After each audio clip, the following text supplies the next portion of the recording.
مع بيب في الفوز باللقب من غير هزيمة. السيناريو كان حقه سار أو ليس سار. الهدف الأول روميلو لوكاكو. المياه الراكدة تتحرك في استاد الهاوثورز بالثاني أسبوع على التوالي بالتهديف. شوف الكرة كانت مباغتة أشلي يونغ، ترجع الكرة خوان ماتا يجري الكرة، تمشي محاولة التوزيع من راشفورد والروميلو فوق الجدار. ممتاز جدا هدف الراس من روميلو لوكاكو.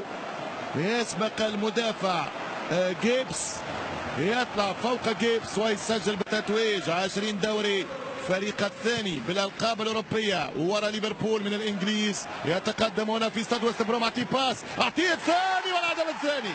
اعطاه كوره وجاب الثاني. حجازي والنيران الصديقه والكوره تسوق عن طريق لينغارد. يخلق فرصه في 3 شهور في الدوري الممتاز، ضاعت فرصته. يقبل هدف ثاني، فيها حظ وفيها تسديده، ضربت في حجازي وحول الوجهه، والنتيجه هدف ثاني لمانشستر يونايتد اللي يرجع للمركز الثاني.